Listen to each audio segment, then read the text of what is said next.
왜 하필 그 나라입니까? 한 나라의 이름이 호명되는 순간 숨을 삼켰고 회의실 전체에 찬물이 끼얹어진 듯 정적이 흘렀습니다.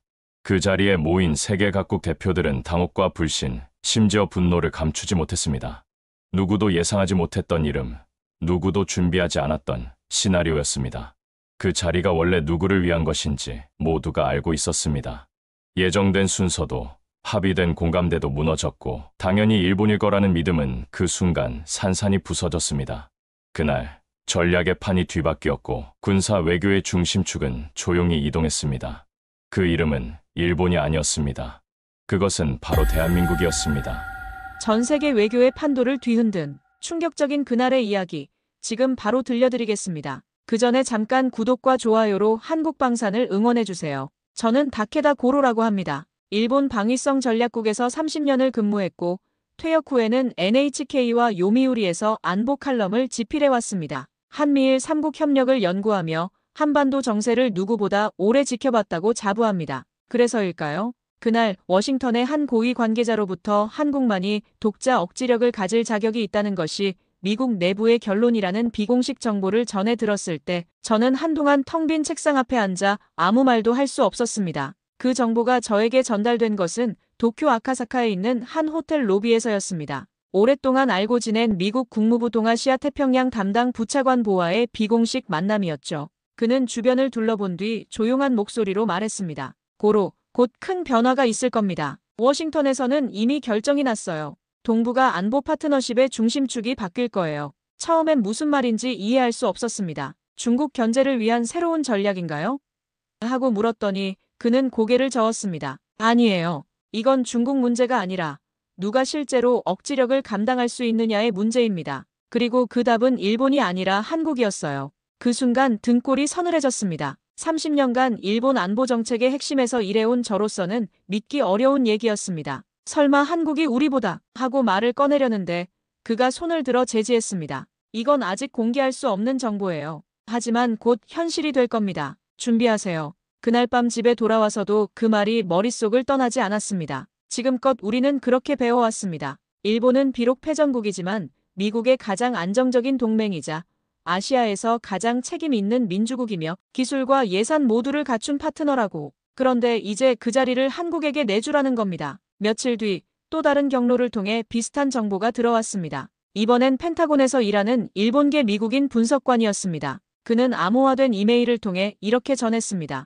한미 간의 비밀 협의가 진행 중입니다. 내용은 한국의 독자적 핵억지력 구축에 대한 기술적, 정치적 지원입니다. 일본은 이 논의에서 완전히 배제되어 있습니다. 저는 충격을 받았습니다. 이것이 단순한 루머가 아니라는 확신이 들었기 때문입니다. 두 개의 독립적인 채널에서 같은 정보가 나왔다는 것은 이미 워싱턴 내부에서는 기정사실화되어 있다는 뜻이었습니다. 그 주에 열린 한일 안보 대화에서도 분위기가 이상했습니다. 미국 측 대표들이 평소보다 소극적이었고 전략적 협력에 대한 구체적인 언급을 피하는 것 같았습니다. 회의가 끝난 뒤 복도에서 만난 미국 국방부 관계자는 일본도 새로운 현실에 적응할 준비를 해야 할 것 같습니다라고 의미심장한 말을 남겼습니다. 외무성 내부에서도 움직임이 감지되기 시작했습니다. 한반도 담당 과장이 급히 워싱턴으로 출장을 떠났고 방위성에서도 비공개 회의가 연일 이어졌습니다. 하지만 정작 구체적인 내용은 극소수만 알고 있는 것 같았습니다. 언론에는 전혀 흘러나오지 않았죠.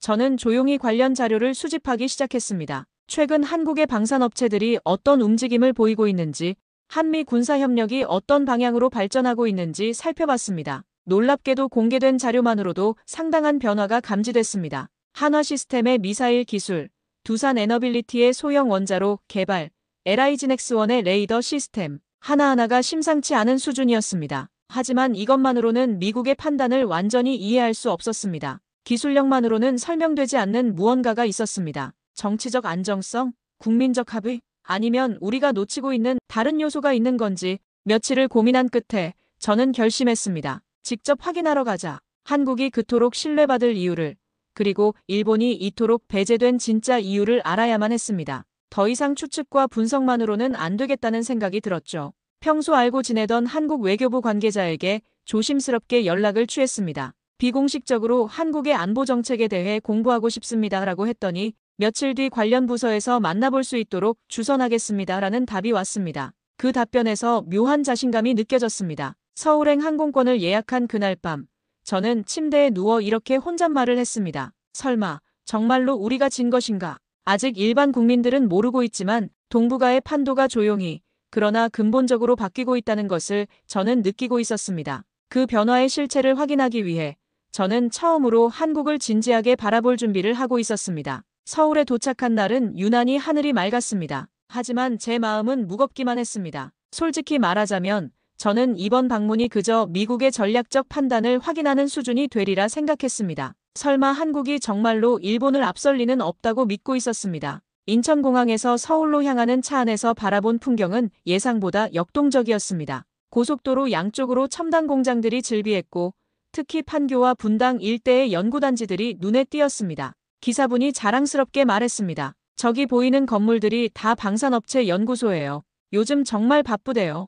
그 말에서 묘한 자부심이 느껴졌습니다. 호텔에 짐을 풀고 나서 저는 우선 공개된 자료부터 다시 정리해봤습니다. 한국의 방산 수출액이 2023년 170억 달러를 넘어섰다는 통계, K9 자주포가 전 세계 9개국에 수출됐다는 기록, FA52 폴란드에서 48대 추가 주문을 받았다는 뉴스, 숫자만 봐도 놀라운 성장이었습니다. 첫 일정은 외교부 방문이었습니다. 저를 맞이한 담당자는 군더더기 없는 말투로 말했습니다. 다케다 선생님, 저희는 이미 오래전부터 준비해왔습니다. 단지 말을 아끼고 있었을 뿐입니다. 그 눈빛은 자부심으로 가득 차 있었습니다. 예상보다 차분했고 동시에 확신에 찬 태도였습니다. 준비라고 하시면?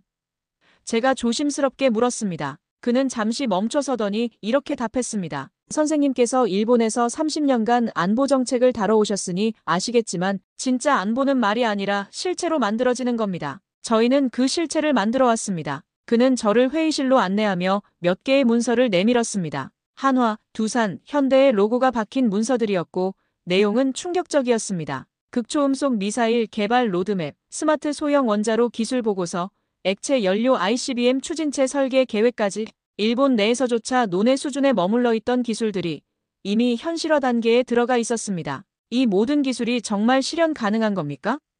저는 믿기 어렵다는 표정으로 물었습니다. 그는 미소를 지었습니다. 한화 시스템의 현무 미사일이 작년에 실전 배치됐습니다. 사거리 800km, 정밀도 오차 3m 이내입니다. 두산 에너빌리티의 소형 원자로도 곧 첫 시제품이 나올 예정이고요. 이건 계획이 아니라 현실입니다. 저는 말없이 문서를 넘기다가 한 장에서 손이 멈췄습니다. 그곳에는 대한민국 핵태세 준비 일정표라는 제목이 적혀 있었습니다. 즉, 단순한 정치 선언이 아니라 기술적 실체가 존재하는 준비 체계였습니다. 우라늄 농축 기술, 핵연료 재처리 공정, 핵탄두 소형화 연구, 모든 항목의 구체적인 타임라인이 명시되어 있었습니다. 이건 정말 가능한 일정입니까?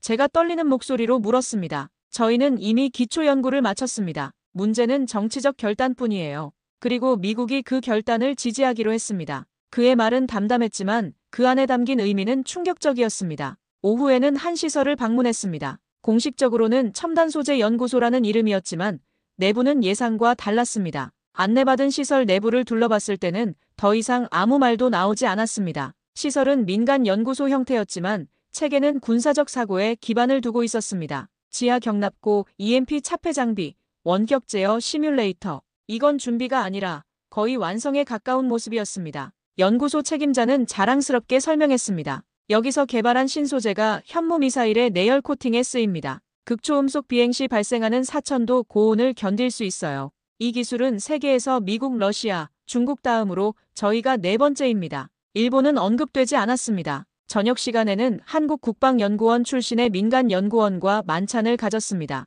그는 조용한 목소리로 말했습니다. 저희가 조용했던 이유는 겸손해서가 아닙니다. 실력을 과시할 필요가 없었기 때문입니다. 일본은 기술을 발표하고 중국은 기술을 과장하고 러시아는 기술을 위협으로 포장합니다. 하지만 저희는 그냥 만들어 왔습니다. 만들어 왔다는 게 구체적으로 무엇을 의미합니까? 제가 물었습니다. KF-21 전투기가 내년에 실전 배치됩니다. 순수 국산 기술 비율이 65%예요. 한국형 삼축 체계도 완성 단계에 있습니다. 이름만 복잡하지 실제로는 북한의 핵 위협을 무력화할 수 있는 완전한 시스템입니다. 그 순간 깨달았습니다. 우리는 그동안 한국을 지나치게 단순한 이웃국가로만 인식해왔습니다. 기술은 따라올 수 있지만 전략적 사고나 국제적 신뢰는 우리가 앞선다고 믿었습니다. 그 믿음이 흔들리고 있었습니다. 담당자는 마지막으로 이렇게 말했습니다. 일본이 자랑했던 건 평화 원칙이었죠. 하지만 평화는 말로만 지켜지지 않습니다. 이제는 준비된 평화가 필요합니다. 저희는 그 준비를 했습니다. 그 말이 가슴에 박혔습니다. 회의실을 나오며 저는 고개를 들 수 없었습니다. 시작부터 무너진 자존심. 그러나 아직은 받아들이기 어려웠습니다. 정말 저 나라가 우리보다 먼저 중심에 섰단 말인가? 그 질문이 머릿속을 떠나지 않았습니다. 호텔로 돌아가는 택시 안에서 저는 창밖의 서울 야경을 바라보며 이런 생각을 했습니다. 이 도시가, 이 나라가 정말로 새로운 중심이 되고 있는 건가? 귀국하자마자 저는 NHK 뉴스 해설 프로그램에 출연 요청을 받았습니다. 직접 보셨다니 한국은 정말 그런 준비가 되어 있습니까? 진행자의 질문은 평범했지만 그 뒤에 깔린 긴장감은 무시할 수 없었습니다. 스튜디오 안에는 제작진들도 평소보다 많이 모여 있었고 모두의 시선이 저에게 집중되어 있었습니다. 잠시 말을 고르다 답했습니다. 네, 예상보다 훨씬 정밀했고 이미 일정 부분은 기술적 자립이 이루어져 있었습니다. 스튜디오 안이 조용해졌습니다. 그 짧은 한마디로 모든 시청자에게 의미가 전해졌기 때문입니다. 한국은 준비되었고 일본은 뒤처졌다는 의미 말입니다. 진행자가 재차 물었습니다. 구체적으로 어떤 부분에서 그렇게 느끼셨습니까? 저는 신중하게 답했습니다. 기술 개발의 속도와 실용화 능력, 그리고 무엇보다 국가적 의지의 일관성이 인상적이었습니다. 우리가 논의할 때 그들은 실행하고 있었습니다. 방송이 끝나고 복도에서 만난 PD가 조용히 말했습니다. 선생님, 시청자 반응이 심상치 않습니다. 실시간 댓글이 폭주하고 있어요. 스마트폰으로 확인해보니 정말 대단했습니다. 한국이 우리보다 앞서 있다는 건가? 일본은 뭘 하고 있었나? 이래서는 안 된다 같은 댓글들이 쏟아지고 있었습니다. 그날 이후 일본 언론은 하루도 빠짐없이 왜 우리가 배제됐는가를 다뤘습니다. 요미우리 신문은 미국 정부의 정책 변화를 두고 전후 안보 체계의 근간을 흔드는 충격이라며 사설을 냈고, 아사히는 일본은 언제부터 한국보다 전략적 신뢰를 잃었는가라는 제목의 기획 기사를 냈습니다. 마이니치 신문은 더 직접적이었습니다. 한국의 방산기술, 일본을 추월했나라는 대제목으로 일면을 장식했습니다. 특히 산케이 신문의 반응이 가장 격렬했습니다. 한국의 핵무장 야욕을 미국이 지원한다는 것은 동북아 평화를 위험에 빠뜨리는 행위라며 강하게 비판했습니다. 하지만 그 비판 속에는 분노보다는 당황함이 더 많이 섞여 있었습니다. 무엇을 어떻게 비판해야 할지 명확하지 않은 상황이었기 때문입니다. SNS에서는 분노가 들끓었습니다. 우리가 핵을 가지지 못한 사이, 저 나라는 언제 이렇게 컸나? 한국이 우리 위에 있다는 것을 인정할 수 없다. 저 역시 익명의 온라인 댓글을 보며 참담한 마음이 들었습니다. 하지만 동시에 이런 댓글도 많이 보였습니다. 우리도 이제 현실을 인정해야 한다. 감정보다는 전략적 대응이 필요하다. 일주일 뒤 국회에서 열린 안보위원회 회의는 아수라장이었습니다. 자민당 강경파 의원이 단상을 두드리며 소리쳤습니다. 이대로라면 일본도 독자적 억지력을 논의해야 한다. 하지만 공명당 의원이 즉시 반박했습니다. 핵무기 논의는 헌법 정신에 어긋납니다. 오히려 지금은 한국과 더 협력해야 할 때입니다. 정치권도 술렁였습니다. 자민당 내부에서는 핵공유 논의가 다시 고개를 들었습니다. 아베 전 총리의 측근들이 중심이 되어 일본도 나토식 핵공유를 검토해야 한다는 주장을 펼쳤습니다. 하지만 기시다 총리는 비핵 3원칙은 변하지 않는다며 선을 그었습니다. 문제는 국민 정서였습니다. 핵무기에 대한 거부감과 자존심의 충돌이 격렬하게 일어나고 있었습니다. 히로시마, 나가사키의 기억을 가진 세대는 여전히 비핵을 신념으로 삼고 있었고, 젊은 세대는 한국을 경쟁자로 보기보다 새로운 현실로 받아들이는 분위기도 감지되었습니다. 한 여론조사 결과가 특히 충격적이었습니다. 한국의 핵보유에 대해 어떻게 생각하십니까? 라는 질문에 대해 반대 48%, 찬성 35%, 모르겠다 17%라는 결과가 나왔습니다. 예상보다 찬성 비율이 높았습니다. 더 놀라운 것은 20, 30대에서는 찬성이 42%로 반대 40%를 앞섰다는 점이었습니다. 방위성 내부도 혼란스러웠습니다. 한 간부는 비공개 브리핑에서 이렇게 말했습니다. 한국의 기술력을 과소평가했던 것은 사실입니다. 하지만 문제는 기술이 아니라 미국의 신뢰입니다. 왜 우리 대신 한국을 선택했는지 그 이유를 정확히 파악해야 합니다. 저는 고민에 빠졌습니다. 과연 일본은 이 위기를 기회로 전환할 수 있을지, 아니면 이제 전략의 무대에서 점점 뒤로 밀려나는 위치에 처한 것인지 알아야 했죠. 연일 이어지는 언론 인터뷰와 칼럼 청탁 때문에 정신없는 나날이었지만 정작 명확한 답을 줄 수 없다는 것이 괴로웠습니다. 어느 날 저녁 집에서 혼자 있을 때 한국에서 가져온 자료를 다시 펼쳤습니다. 자료를 정리하던 중 저는 한국에서 받았던 기술 로드맵의 마지막 페이지를 다시 펼쳤습니다. 거기엔 이런 문장이 적혀 있었습니다. 전략은 무기보다 먼저 준비되어야 한다. 그 문장을 천천히 읽은 뒤 저는 노트를 덮었습니다. 그리고 처음으로 뼛속 깊이 느꼈습니다. 우리는 지금 결정적인 시기를 놓치고 있는 것인지도 모른다는 생각이 들었습니다. 한국은 이미 전략을 세우고 실행해왔는데 일본은 아직도 과거의 영광에 기대어 현실을 부정하고 있는 것은 아닐까. 그날 밤 늦게까지 뉴스를 보며 생각했습니다. 분노와 당황으로 일관하는 일본의 반응이 오히려 한국의 선택이 옳았다는 것을 증명하는 것은 아닐까. 침착하고 전략적인 대응 대신 감정적인 반발만 이어지는 모습을 보며 저는 깊은 우려를 느꼈습니다. 귀국 후에도 며칠 동안 머릿속이 복잡했습니다. 회의실에서 마주했던 그 설계 도면과 기술 문서들이 자꾸 떠올랐습니다. 한화와 두산이 주도하고 있다는 그 추진체 개발, 소형 원자로 기반의 비상체계, 그리고 그것을 단순 실험이 아닌 실행 단계로 밀어붙이고 있다는 사실 말입니다. 일본에서도 유사한 연구는 있습니다. 그러나 지금 우리는 과연 같은 수준에 있는 건지 그 물음을 스스로에게 던졌고 저는 관련 자료를 하나하나 검토하기 시작했습니다. 제가 퇴직하기 전까지 접근할 수 있었던 자료들과 현재 공개된 정보들을 비교 분석해보고 싶었습니다. 국내 방위산업청 보고서를 열람하고 민간 원자력기술협회가 정리한 논문들을 다시 훑었습니다. 그리고 곧 인정할 수밖에 없었습니다. 기술적으로도 실행력에서도 우리는 이미 밀려 있었습니다. 미쓰비시 중공업의 FX 사업은 아직도 기본 설계 단계에서 머물고 있는데 한국의 KF-21은 이미 시험 비행을 마치고 양산 준비에 들어가 있었습니다. 가장 충격이 컸던 건 이 문장이었습니다. 대한민국은 군사 억제력을 위해 극초음속 추진체 개발을 군산학 협력체제로 전환 중이며 관련 부품의 83%가 국산화된 상태다. 83%. 그 수치 앞에서 저는 한동안 정적에 잠겼습니다. 일본은 아직도 절반 이상을 미국이나 유럽에 의존하고 있으며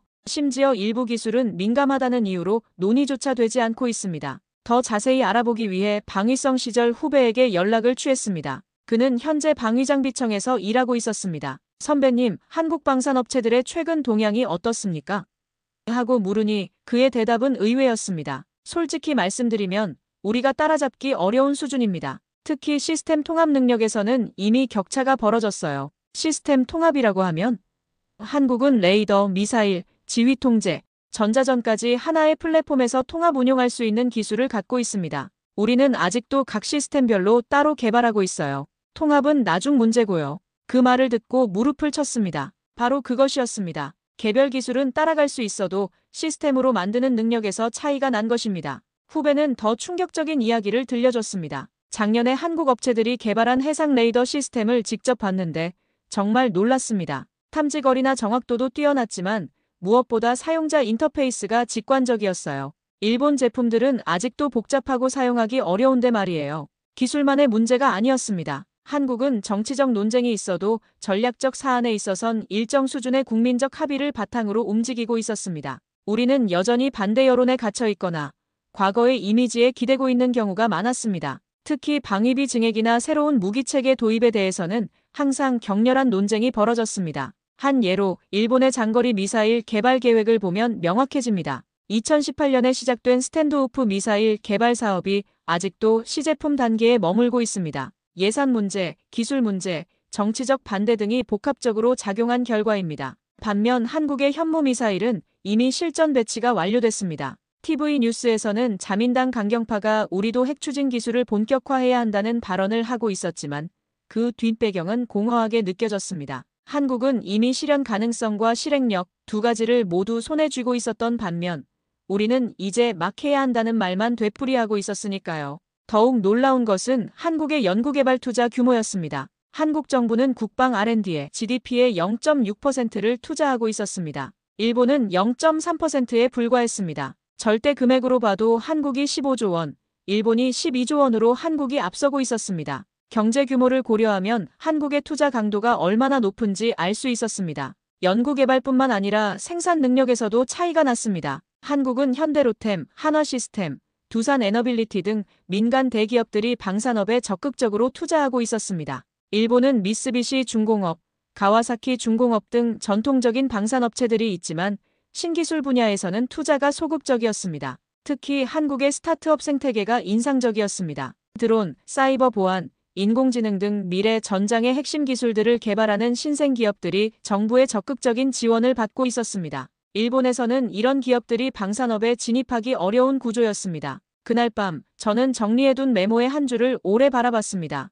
차이는 말이 아니라 실천에서 생긴다. 그리고 알게 되었습니다. 우리가 한국을 얕봤던 이유는 그들이 조용했기 때문이었습니다. 말 대신 준비해온 그 시간들이 지금 우리를 뒤흔들고 있었습니다. 일본은 여전히 기술대국이라는 자부심에 빠져 있었지만 실제로는 시스템 통합 능력, 양산 능력, 그리고 무엇보다 실행 속도에서 한국에게 밀리고 있었습니다. 이것이 미국이 한국을 선택한 이유 중 하나였을 것입니다. 말로만 하는 기술이 아니라 실제로 작동하는 기술을 가진 파트너를 원했던 것입니다. 그 현실을 받아들이기는 쉽지 않았지만 부정할 수도 없었습니다. 한국은 조용히 그러나 확실히 기술 격차를 벌려놓고 있었습니다. 며칠 뒤 저는 도쿄에 있는 주일 프랑스 대사관에서 열린 방산 세미나에 초청을 받았습니다. 주제는 인도태평양 안보 파트너십이었고 주요 연사 중에는 프랑스 국방정책연구소 연구원과 폴란드 방산기업 대표 그리고 독일 전략연구소 소속의 안보 전문가도 있었습니다. 유럽 각국의 안보 전문가들이 아시아 정세를 어떻게 보고 있는지 직접 들을 수 있는 좋은 기회였습니다. 세미나가 시작되자마자 저는 놀라운 사실을 발견했습니다. 흥미로웠던 건 그들의 입에서 자연스럽게 한국이라는 이름이 반복되었다는 점이었습니다. 유럽은 이제 아시아의 기술 파트너로 한국을 선택하고 있다. 일본은 신중하지만 한국은 실행이 빠르다. 심지어 독일 대표는 한국과의 협력은 품질과 투명성 모두를 충족시킨다고 말했습니다. 프랑스 연구원의 발표는 더욱 구체적이었습니다. 2023년 유럽 각국의 방산 도입 현황을 보면 한국산 무기의 점유율이 급격히 증가했습니다. 특히 폴란드의 경우 전체 방산 도입의 40%를 한국에서 조달했습니다. 이는 미국산 다음으로 높은 비중입니다. 그는 슬라이드를 넘기며 계속했습니다. K9 자주포, FA-50 경공격기, 천무 다연장 로켓 등이 나토 표준에 완벽히 호환되면서도 가격 경쟁력까지 갖추고 있습니다. 그 자리에서 일본은 한 차례도 언급되지 않았습니다. 대화의 중심은 분명 한국이었습니다. FA-50 경공격기, K9 자주포, 천무 로켓 체계, 이미 실전 성능이 입증된 무기들이 폴란드, 핀란드, 노르웨이 등 유럽 여러 나라에서 채택되었고 기술 이전과 공동 개발을 통한 전략적 파트너십도 확대되고 있었습니다. 폴란드 대표의 발언은 특히 인상적이었습니다. 한국과의 방산 협력은 단순한 무기 구매가 아닙니다. 우리는 현재 폴란드 내에 한국 기업들과 합작으로 생산 라인을 구축하고 있습니다. K9 자주포는 폴란드에서 직접 생산되고 있고 KF-21 전투기의 일부 부품도 폴란드에서 제조할 예정입니다. 이는 단순한 수출이 아니라 기술 이전을 통한 진정한 파트너십을 의미했습니다. 한 세션이 끝난 뒤 저는 폴란드 국방부 자문역과 따로 짧은 대화를 나눴습니다. 그는 이렇게 말했습니다. 한국과의 협력은 단순한 구매가 아니라 신뢰의 계약입니다. 그들은 미국 기준의 투명성과 아시아의 생산력을 동시에 갖고 있죠. 그리고 무엇보다 지금의 일본보다 훨씬 유연합니다. 그 말을 듣는 순간 마음이 서늘해졌습니다. 유연하다는 것이 구체적으로 무엇을 의미합니까? 제가 물었습니다. 기술 이전에 대한 태도입니다. 일본 기업들은 핵심 기술을 공유하는 것을 꺼려하죠. 하지만 한국은 다릅니다. 물론 최첨단 기술은 보호하지만 파트너에게 필요한 기술은 과감하게 이전합니다. 그래서 우리가 한국을 선택한 겁니다. 독일 전략연구소 연구원과의 대화는 더욱 충격적이었습니다. 한국의 방산업체들은 유럽 기업들과 협력할 때 매우 실용적입니다. 탁상 공론보다는 실제 결과를 중시하죠. 반면 일본 기업들은 아직도 관료적인 절차와 형식을 중시하는 경향이 있습니다. 그는 구체적인 사례도 들어줬습니다. 한화시스템과 독일 라인메탈이 공동 개발한 차세대 포탄 기술이 있는데 개발 기간이 예상보다 2년이나 단축됐습니다. 한국 측의 빠른 의사결정 덕분이었죠. 불과 10년 전만 해도 일본은 유럽에서 기술 신뢰도 1위 국가였습니다. 그러나 지금은 한국이 그 자리를 가져가고 있었습니다. 특히 우크라이나 전쟁 이후 유럽 각국이 방산업체 다변화를 추진하면서 한국이 가장 큰 수혜자가 된 것 같았습니다. 세미나 마지막 세션에서는 미래 방산 협력 전망이라는 주제로 토론이 이어졌습니다. 핀란드 대표가 흥미로운 발언을 했습니다. 한국은 이제 단순한 무기 공급국이 아닙니다. 우리와 함께 미래 전장 개념을 설계하는 파트너입니다. AI 기반 지휘 통제 시스템, 무인체계 통합 운용, 사이버, 물리 융합 방어 체계, 이런 분야에서 한국은 미국과 함께 선두그룹에 있습니다. 귀국 후 저는 다시 신문을 펼쳤습니다. 프랑크푸르터 알게마인에는 이렇게 보도했습니다.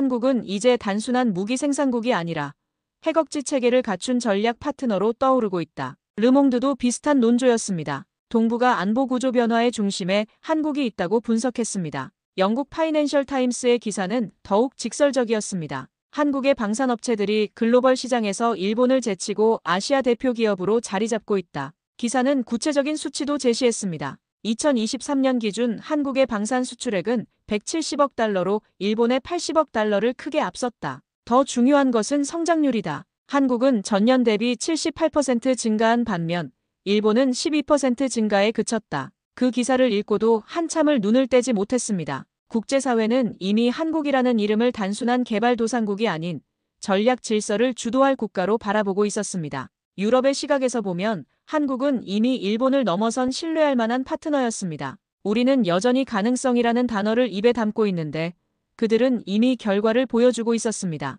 한때 우리가 선망받았던 그 자리에 지금은 조용히 그러나 확실하게 한국이 올라서고 있는 것이었습니다. 유럽이라는 제3자의 시각을 통해 본 한국의 위상은 제가 서울에서 직접 느꼈던 것보다도 더욱 확고해 보였습니다. 그날 밤 저는 깊은 생각에 잠겼습니다. 세계는 이미 한국을 중심으로 움직이기 시작했는데 일본만 아직도 과거에 머물러 있는 것은 아닐까 하는 우려가 들었습니다. 유럽의 인정을 받고 돌아온 뒤 일본 언론은 새로운 논조로 들끓기 시작했습니다. 이번엔 한국을 직접적으로 비난하는 기사들이 쏟아졌습니다. 한국의 핵무장 움직임이 동북아 안보를 위협한다.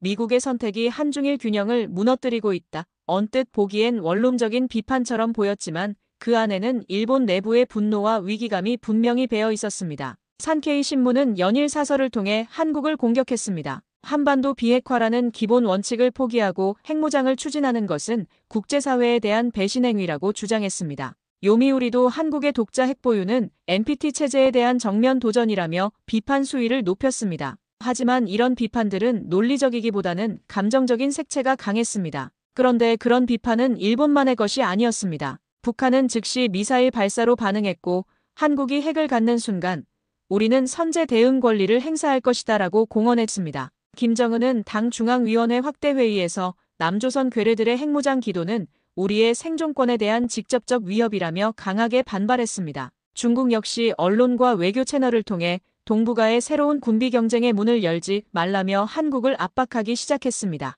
시진핑 주석은 베이징에서 열린 외국 주재 중국 대사 회의에서 일부 국가의 책임 없는 행동이 지역 안정을 해치고 있다고 우회적으로 한국을 비판했습니다. 중국 외교부 대변인은 더 직접적이었습니다. 한반도 핵무장은 절대 용납할 수 없으며 중국은 모든 수단을 동원해 이를 저지할 것이라고 경고했습니다. 놀라웠던 건 이 세 나라가 동시에 같은 방향으로 움직였다는 점입니다. 역사적으로 서로를 신뢰하지 않던 북중일이 한국이라는 변수를 견제하는 데만큼은 입을 맞추고 있었습니다. 그 광경은 제가 방위성에서 근무하던 시절에도 본 적 없는 일이었습니다. 특히 일본과 중국이 같은 목소리를 내는 것은 매우 이례적인 일이었습니다. 더 충격적인 것은 이들의 협조가 단순한 구두 비판을 넘어서고 있다는 점이었습니다. 북한은 연일 미사일을 발사하며 한국을 압박했고 중국은 한중 간 경제 협력을 미묘하게 조절하기 시작했습니다. 일본도 한일 정상회담 연기를 통해 불만을 표출했습니다. 마치 사전에 조율된 것처럼 체계적인 압박이 시작된 것입니다.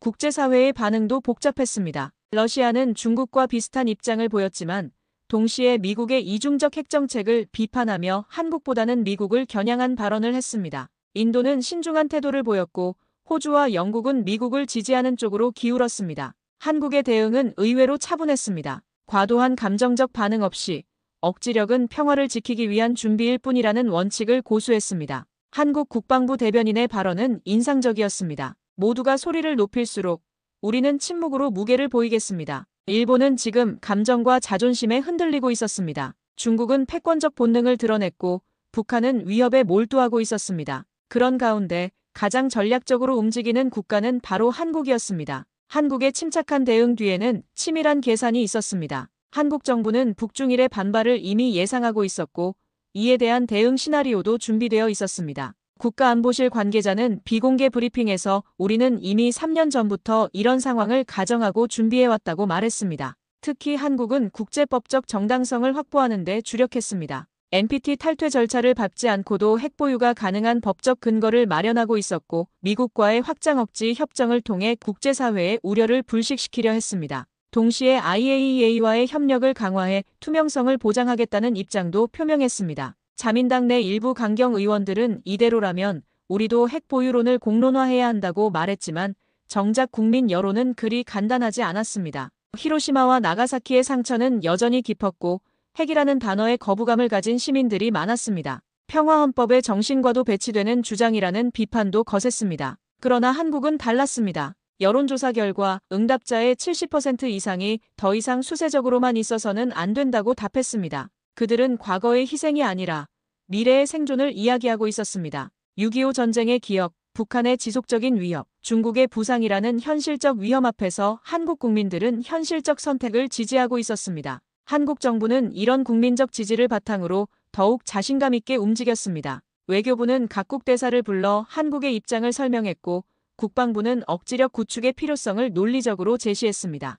동시에 경제적 보복에 대비한 대안시장 개척에도 나섰습니다. 그날 밤 저는 침묵을 택한 한국의 전략이 어쩌면 지금 동북아에서 가장 냉정하고 단단한 움직임이라는 생각을 하게 되었습니다. 주변국들의 거센 반발과 압박 속에서도 흔들리지 않는 모습은 이미 한국이 진정한 강국의 면모를 갖추고 있다는 증거처럼 보였습니다. 반면 일본은 여전히 과거의 틀에 갇혀 현실을 제대로 파악하지 못하고 있는 것 같았습니다. 그날은 우연히 한 여론조사 결과를 본 것이 계기였습니다. 대한민국 국민 73%, 핵 억지력은 반드시 필요하다. 특히 60대 이상 응답자 중에서는 75%가 적극 찬성 의견을 보였습니다. 그 수치를 처음 접했을 때 저는 한동안 시선을 거둘 수 없었습니다. 더 놀라운 것은 세부 내용이었습니다. 북한 핵 위협에 대응하기 위해서라면 국제적 고립도 감수할 수 있다는 응답이 58%에 달했습니다. 일본에서는 상상하기 어려운 수치였습니다. 우리는 오랜 세월 비핵이라는 정체성 아래 살아왔고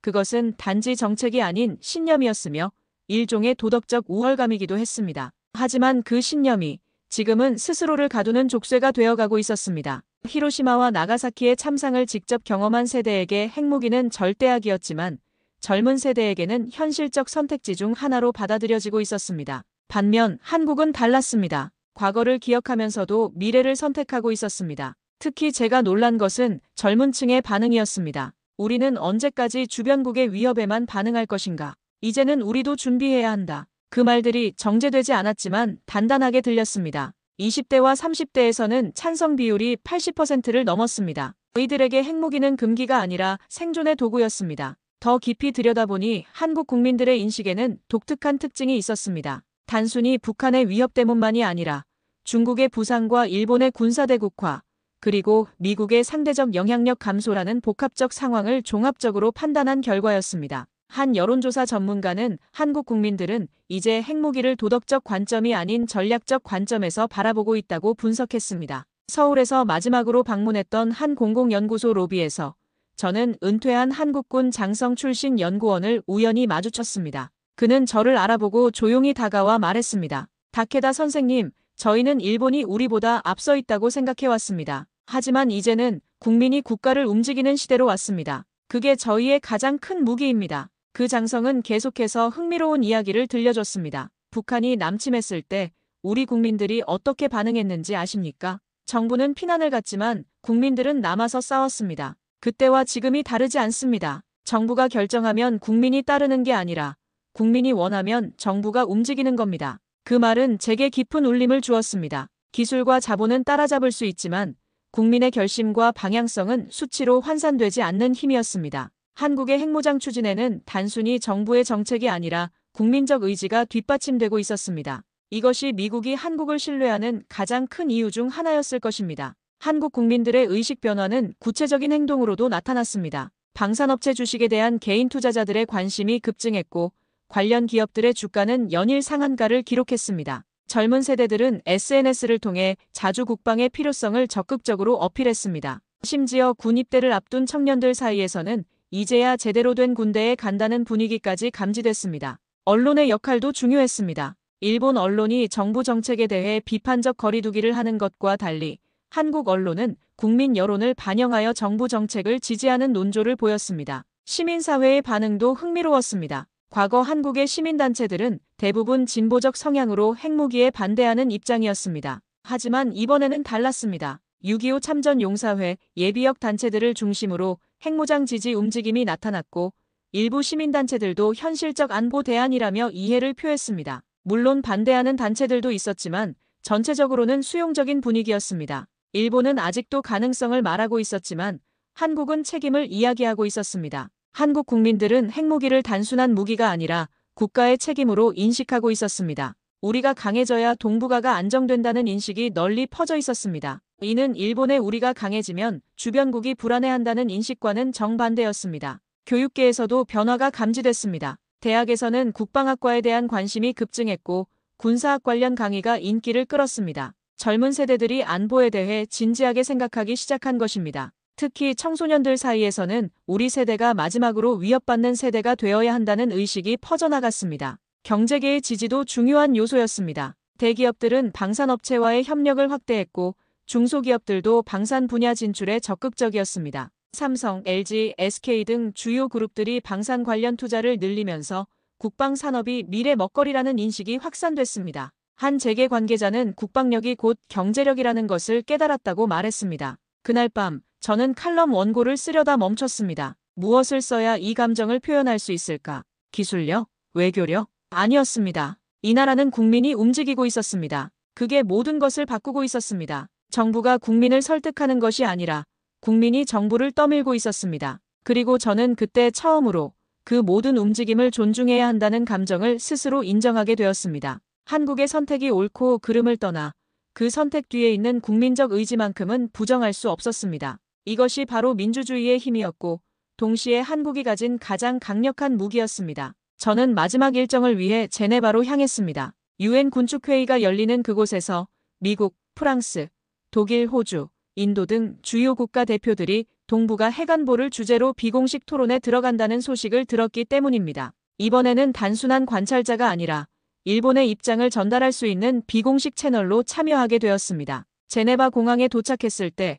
각국 대표단들의 움직임부터 범상치 않았습니다. 평소보다 수행원들이 많았고 보안도 삼엄했습니다. 특히 한국 대표단의 규모가 인상적이었습니다. 외교부뿐만 아니라 국방부, 과학기술정보통신부에서까지 고위급 인사들이 참석했습니다. 이는 한국이 이번 회의를 얼마나 중요하게 생각하고 있는지를 보여주는 대목이었습니다. 회의는 비공개였지만 일부 참석자들의 코멘트는 언론을 통해 공개됐습니다. 그중 가장 인상 깊었던 건 미국 국방부 부차관의 발언이었습니다. 한국은 기술제도민주주의의 세 요소를 모두 갖춘 유일한 억제 파트너입니다. 우리는 지금 그들과 핵태세 조율을 논의할 시점에 와 있습니다. 그 순간 저는 머릿속이 멍해졌습니다. 단순한 협력국이 아닌 조율이라는 단어는 이미 한국이 동북아 전략 구조의 중심으로 올라섰다는 뜻이었습니다. 더 충격적인 것은 프랑스 국방장관의 발언이었습니다. 한국의 핵보유는 이제 시간 문제가 아니라 형식의 문제입니다. 우리는 한국이 책임감 있는 핵보유국이 될 것이라 확신합니다. 이는 사실상 한국의 핵보유를 기정사실화하는 발언이었습니다.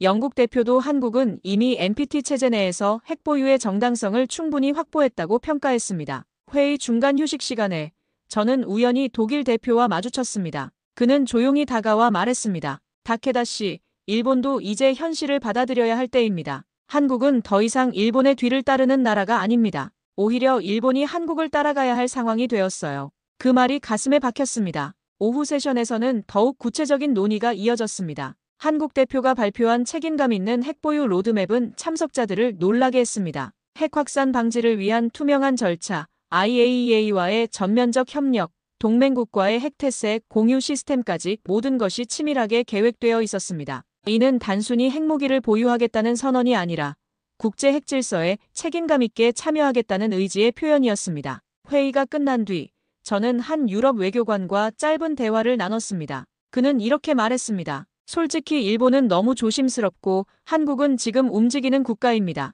유럽에서도 이제는 한국과 전략 파트너십을 전제로 외교를 설계하고 있습니다. 그 말을 들은 순간 저는 인정할 수밖에 없었습니다. 호텔로 돌아가는 길에 저는 스위스 언론의 보도를 확인했습니다. 한국, 동북아 새로운 핵균형의 중심축으로 부상이라는 제목의 기사가 눈에 띄었습니다. 기사는 이렇게 분석했습니다. 한국의 핵보유는 이제 국제사회가 인정하는 기정사실이 되었다. 문제는 언제가 아니라 어떻게의 문제다. 다음 날 아침 저는 제네바 유엔 본부 근처 카페에서 한국 대표단의 한 인사와 우연히 마주쳤습니다. 그는 커피를 마시며 조용히 말했습니다. 다케다 선생님, 저희는 이 길을 혼자 걷지 않습니다. 미국이 함께하고 유럽이 이해해주고 심지어 중국조차 결국은 받아들일 수밖에 없을 겁니다. 왜냐하면 이것이 현실이거든요. 한국은 단순히 무기를 만드는 나라가 아니었습니다. 기술과 책임, 국민의 결심을 바탕으로 세계 질서를 설계하는 국가로 나아가고 있었습니다. 특히 인상적이었던 것은 한국의 전략적 사고였습니다. 단순히 북한을 억제하는 것이 아니라 동북아 전체의 안정을 책임지겠다는 의지를 보이고 있었습니다. 서울에서 돌아오던 날, 저는 공항 로비에서 이런 장면을 보았습니다. 군복을 입은 청년 2명이 조용히 걸어가고 있었습니다. 한 사람은 왼손에 책을 들고 있었고 다른 한 사람은 입구 쪽을 지그시 바라보며 서 있었습니다. 무언가를 말하지 않아도 그들이 이 나라의 책임이 무엇인지 알고 있다는 느낌이 들었습니다. 그들의 눈빛에서 자부심과 사명감을 동시에 읽을 수 있었습니다. 일본행 비행기에 오르면서